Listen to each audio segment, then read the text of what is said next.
Hi there, I'm just giving you an update. I'm just coming up to 4 weeks post-operative after a spinal fusion operation on my L4 and L5 vertebrae.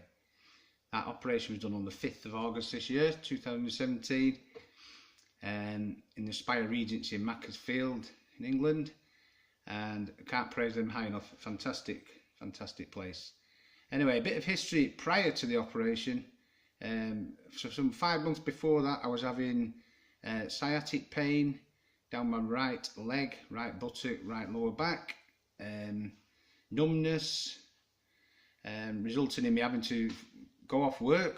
I've got quite a physical job. I had to go off work, and I had facet joint injections. They helped to a degree, but nothing major. Eased the pain slightly, but I still couldn't return to work.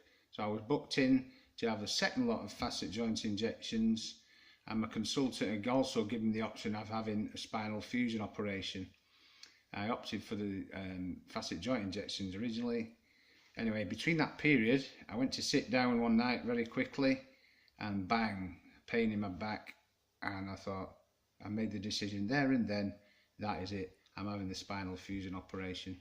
So we booked in, 5th of August came, and I had the operation. I won't lie to you, I was frightened to death. It's major surgery, and the recovery, I was in recovery for 2 hours. Apparently I was in the theatre for 3 hours. They couldn't manage me pain at that point, but they managed eventually. Got there. I was in hospital for 3 nights in total.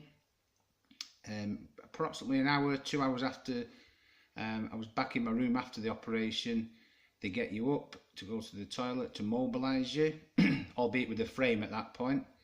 And then by the next day, I was mobilising to an extent myself, the age of no frame, getting to the toilet.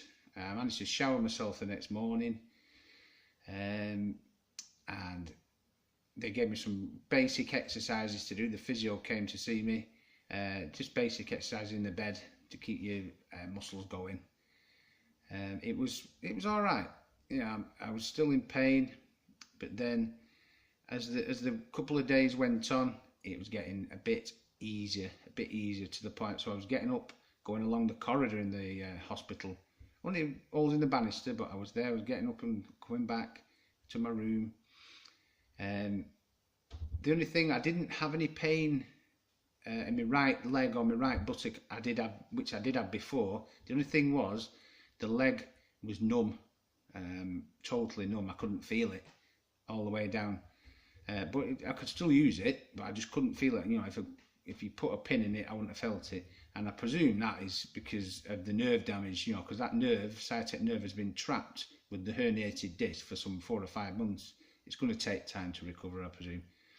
Anyway, over the last 2 or 3 weeks, it has recovered. I would say the only bit of numbness I get now is in my sort of little toes and that area more than anything. The whole leg is better, it's all right. So I can walk. I've been mobilising, as been told. I've been walking up to seeing my consultant last Friday. I was up to 1.7 miles a day, unaided, no frames or anything like that, just walking. And then I was just doing the same exercises I was told to do. I'm trying to think what else. There's also, when I went to see the consultant last week, he said I could start driving. Small distances, just driving. So I drove to the gym for the first time today, and then did something else he told me to do, which was swim. So I swam. I used breaststroke, which is not the best stroke apparently to do, but I didn't find any pain at all. So, you know, hey ho, I went for it. The only thing was it was slow. My legs wouldn't work. So I managed it eventually. I did about 6 length swimming and 6 length resistance walking through the water. And I'm leaving it at that. I did my walk as usual. I came home to do that. I did it round the estate where I live. found that easier because you've got to navigate curbs and things like that. I've got an app on my phone called My Fitness. You click that on when you start, and it's brilliant. It just tells you exactly how far you've done, what your split pace is per kilometre. I mean, I'm up to 10 minutes 30 seconds a kilometre now, which is not bad. I'm not even 4 weeks down the line yet. So I'm quite happy with my personal recovery. I put this video on here really because I know you people watch videos on YouTube. I did. I watched loads and loads prior to me having the operation, and I've watched them after, and most of them seem to be negative. I'm presuming that's because they're still in pain. But from what I've read, and certainly from my consultant's point of view, he has an 80% success rate. Now, I'm hoping I'm going to be one of them 80%. The signs are so far, touch wood, that I'm going to be. So, let's fingers crossed, let's go for it. I've been told hopefully I'll be back in work within 3 months. Light duties it is, but I had an x-ray last week when I went to see my consultant on my back. He obviously won't say it's fused or anything like that, but all the screws are still in place and the cage and everything's fine. My scar's healed now. I'm up to the scar's totally healed actually, apart from a little bit of itching. The thing of advice I could give to anybody in the first certainly 2 or 3 weeks is use loads of ice. 3-4 times a day, ice your back, ice the wound as much as you can. That brings that scar tissue down, brings the swelling down, brings the bruising out, and then you're good to go. You can start then. One thing I did before I went to have this operation, and I found it really good, was I'm quite active anyway, and always have been, played football and run most of my life. That's probably what caused the injuries, to be honest, but I kept my muscle mass up just prior to going into the operation, a couple of weeks before, and really went for it, hoping that when I had the operation, that muscle mass delayed my recovery, and I think it has, to be honest. So if you're an active person and you're unfortunate enough to have come across and have to have this operation, that's a bit of advice I could give you. But I'm looking forward to actually starting my life again. It's life-changing, this, I think so anyway.